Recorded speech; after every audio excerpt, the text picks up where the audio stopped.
want to apologize that I can't address you in Spanish, and thank you for bearing with me, and thank you to the translators. I'm also a bit sorry that I have to follow the talk of Dr. Stern. I can't promise to be as funny or as charming as he was. However, I hope to be able to tell you a little bit about how you might actually improve the economic value of your firms by actually focusing more on the women's market.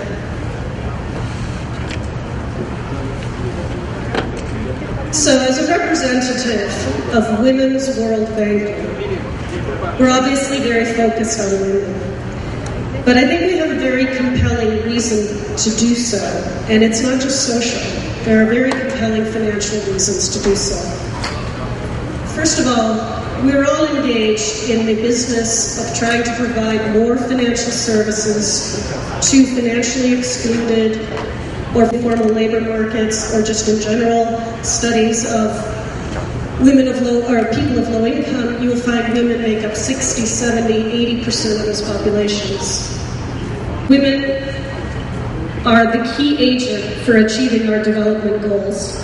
Women's objectives are to provide more resources or invest more resources into the health that has been made frequently enough, but we feel is not really embraced by the business community.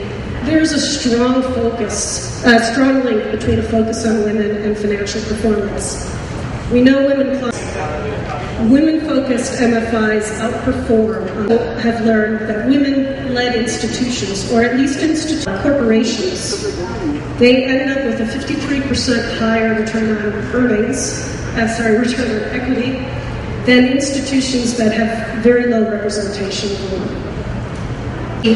Active client growth and active portfolio growth, and a significant outperformance for the institutions that have a higher percentage of women. And you can see in the countries that we're working with, and you can see in Latin America we're in 80 countries with low institutions. So what does it mean to be a financial institution that recognizes the importance of women as clients? It starts by actually knowing the woman and understanding that a woman is a potential microfinance or a finance client throughout her life cycle. From the time she's very young, when even young girls need access to bank accounts, certainly to education loans, and then as she gets older, she may be starting a business, likely starting a family. She'll need loans, she needs credit, she's beginning to need insurance for her family, and she's always needing savings. That's assets like homes or true pension products. She's a very rich target for financial products and services throughout her entire life. And we always start at Women's World Banking with really trying to understand women. That means we have to talk to them, and we talk to them in their homes and in their villages and where they are, what they need. And you've heard it here before, but we know early research demonstrated that women truly are the savers in the household, and they're responsible for the well-being of the whole family. So if you're offering a savings product, your most receptive audience is always going to be women. And we also ask those women, why do they save? And invariably it is for family priorities, for children's education, but the number one reason they save is to protect against a health crisis in the family. That health insurance can be a notoriously difficult product to offer, and also a very difficult product to sell. About women. Women need a lot more information to make a financial decision. That's true the world over. But the reverse is not always true. Sometimes you may be designing a product with men in mind that for a variety of reasons are not going to work for women. The obvious ones, of course, is collateral. If you're designing an individual lending product and you're requiring collateral, well, guess who doesn't have collateral? So one of the products that we've been working on is Safe Places to Save. And I've already talked a little bit about what kind of product design you might have to take into account when you're thinking about women. One of the other really important things is the distribution. Reach more women with savings and trying to get them to understand the need for savings.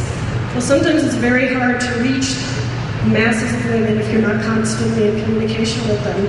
We actually teamed up with a very popular soap opera. The project debuted with our network member in Paraguay, Interfisa Financiera, where we conducted extensive market research to adapt a credit product for rural women and their households. Ver el crecimiento que puede tener la mujer del campo, que siempre su trabajo fue menospreciado. Como dijo uno de los clientes, que la señora es la primera que se levanta, cocina para todos, ella es la última que se acuesta. Nosotros consideramos que es sumamente importante invertir en este segmento porque es un nicho de mercado inexplotado en este momento. En segundo lugar, darle la oportunidad y la inclusión a estas mujeres es sumamente importante porque... Sí, tiene unos inicios que podemos hacer un poco de historia. Servicio que permita accesibilidad a las mujeres de escasa visibilidad dentro del mercado financiero. Porque vos no más, sino la mujer como que está ausente de todo. Y al hacer eso y al decir de valer, entonces ellas se sienten identificadas, se sienten parte del producto y dicen porque pegamos con el crédito de una historia, la cambiamos en ese posible la crédito. Agora na entrevista o ministério ayuda a la mujer paraguaya a pegar, por ejemplo, a posea. Si no le digo a nada, muchas veces hay que ir a la forma más cara, de pegar por la plata o por la plata. Hacer en 3 meses en la plata, enero que se ya paga y más en cada uno.